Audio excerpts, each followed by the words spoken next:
बॉलीवुड के ही मैन धर्मेंद्र सिंह दियोल, जिनको हम धर्मेंद्र नाम से भी जानते हैं, इन्होंने 1960s में मेजर स्टारडम देखा। 1965 में आते आते ये बॉलीवुड के नंबर वन स्टार भी बन चुके थे और 70s और 80s तक धर्मेंद्र ने अच्छे खासे फिल्म्स कर ली थी, अच्छे खासे पैसे कमा लिए थे, देश भर में उनका नाम हो चुका था।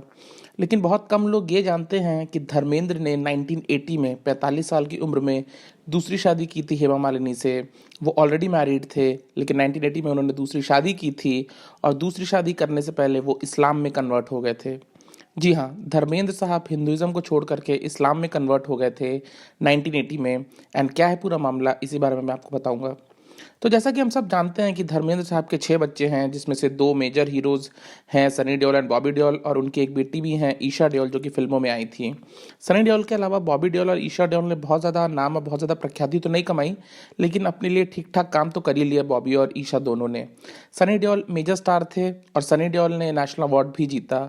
लेकिन जैसा कि हम सब जानते हैं कि सनी देओल और बॉबी देओल धर्मेंद्र के बच्चे हैं उनकी फर्स्ट वाइफ प्रकाश कौर के साथ, और ईशा देओल और अहाना देओल उनके बच्चे हैं उनकी सेकंड वाइफ हेमा मालिनी के साथ। जैसा कि हम सब जानते हैं कि धर्मेंद्र ने हेमा मालिनी के साथ न जाने कितनी फिल्मों में काम किया। उन दोनों की जोड़ी बहुत बड़ी हिट हुई और हेमा मालिनी को जो ड्रीम गर्ल का खिताब मिला वो भी धर्मेंद्र के साथ की गई फिल्म के लिए ही मिला। धर्मेंद्र और हेमा मालिनी एक दूसरे के प्यार में थे। ऑल्दो हेमा मालिनी ये हमेशा ही जानती थी कि धर्मेंद्र ऑलरेडी मैरिड हैं और 2 बच्चों के बाप थे, लेकिन उसके बाद हेमा मालिनी धर्मेंद्र के प्यार में इस कदर पागल हुई कि वो धर्मेंद्र से शादी किसी भी कीमत पे करना चाहती ही थी। लेकिन एक वक्त ऐसा भी आया मिड 70s में, जब हेमा मालिनी के ऊपर संजीव कुमार साहब भी फिदा हो गए। हेमा मालिनी को रुभाने के लिए, हेमा मालिनी से शादी करने के लिए संजीव कुमार साहब ने भी न जाने कितने हाथ पैर मारे और कितनी कोशिशें की, और धर्मेंद्र की प्यार में पागल हेमा मालिनी ने धर्मेंद्र को एक अल्टीमेटम दे दिया कि वो एक निर्धारित समय में उनसे शादी करें, वरना वो उनको छोड़ करके संजीव कुमार से शादी कर लेंगी। ये सुन करके धर्मेंद्र हैरान हो गए। धर्मेंद्र ने हमेशा ही हेमा मालिनी को क्लियर किया था कि वो मैरिड है और उनके बच्चे हैं, तो वो शायद हेमा से कभी शादी ना कर पाएँ।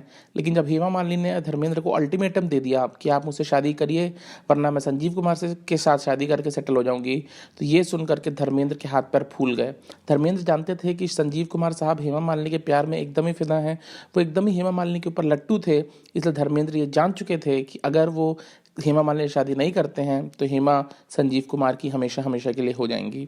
और इसको ध्यान में रखते हुए धर्मेंद्र ने एक तरीका निकाला। धर्मेंद्र जानते थे कि वो प्रकाश कौर से डिवोर्स ले ही नहीं सकते, बिकॉज प्रकाश कौर धर्मेंद्र को बहुत चाहती थी, और धर्मेंद्र और हेमा मालिनी के अफेयर के बाद भी प्रकाश कौर धर्मेंद्र से कभी भी झगड़ा नहीं करती थी, अपने बच्चों को भविष्य को ध्यान में रखते हुए। इसलिए धर्मेंद्र के पास कोई वजह नहीं थी प्रकाश कौर को छोड़ने की। लेकिन धर्मेंद्र ने इसके लिए रास्ता ये निकाला कि उनको पता था, जैसा कि सबको पता होता ही है, कि इस्लाम में 4 बीवियां रखने की इजाज़त है। इसलिए धर्मेंद्र ने हिंदुइज्म को त्याग करके इस्लाम को एक्सेप्ट कर लिया। धर्मेंद्र ने बाकायदा कलमा पढ़ा। वो एक तौकीर के पास गए, एक मौलाना के पास गए, वहाँ पे इन्होंने बाकायदा कलमा पढ़ा, उन्होंने हिंदुइज्म को छोड़ा, इस्लाम को कबूल किया, और उसके बाद हेमा मालिनी को बताया कि वो इस्लाम कबूल कर चुके हैं और अब वो हेमा मालिनी से भी शादी कर सकते हैं और प्रकाश कौर को उनको डिवोर्स देने की भी ज़रूरत नहीं है। इतना सुन के हेमा मालिनी बहुत खुश हुई। हेमा मालिनी सिर्फ ये चाहती थी कि धर्मेंद्र उनके साथ घर बसा लें, वो प्रकाश कौर को छोड़ें या ना छोड़ें ये हेमा की प्रायोरिटी नहीं थी। लेकिन हेमा की प्रायोरिटी ये ज़रूर थी कि धर्मेंद्र साहब उनके और हेमा के रिलेशनशिप को ऑनर करें शादी के बंधन में बंद करके, जिसके लिए धर्मेंद्र साहब तैयार हो गए थे। हेमा मालिनी ने भी बाद में माना जाता है कि इस्लाम को एक्सेप्ट कर लिया था, लेकिन हेमा का इस्लाम को एक्सेप्ट करना या ना करना इंपॉर्टेंट नहीं है। इस्लाम के हिसाब से ऑब्वियसली एक मर्द ही 4 औरतें रख सकता है, और धर्मेंद्र ने 1980 में जा कर के इस्लाम को एक्सेप्ट कर लिया था, हिंदुज़म को छोड़ दिया था, और हेमा मालिनी से दूसरी शादी कर ली थी। हिंदू मैरिज एक्ट के अंतर्गत एक हिंदू इंसान 2 औरतों से शादी एक ही वक्त पे नहीं कर सकता, और ये चीज़ धर्मेंद्र को मालूम थी। अगर वो हिंदुज़म में रहते रहते हेमा मालिनी से शादी कर लेते तो उनके ऊपर बहुत बड़ा केस हो जाता, बहुत बवाल हो जाता।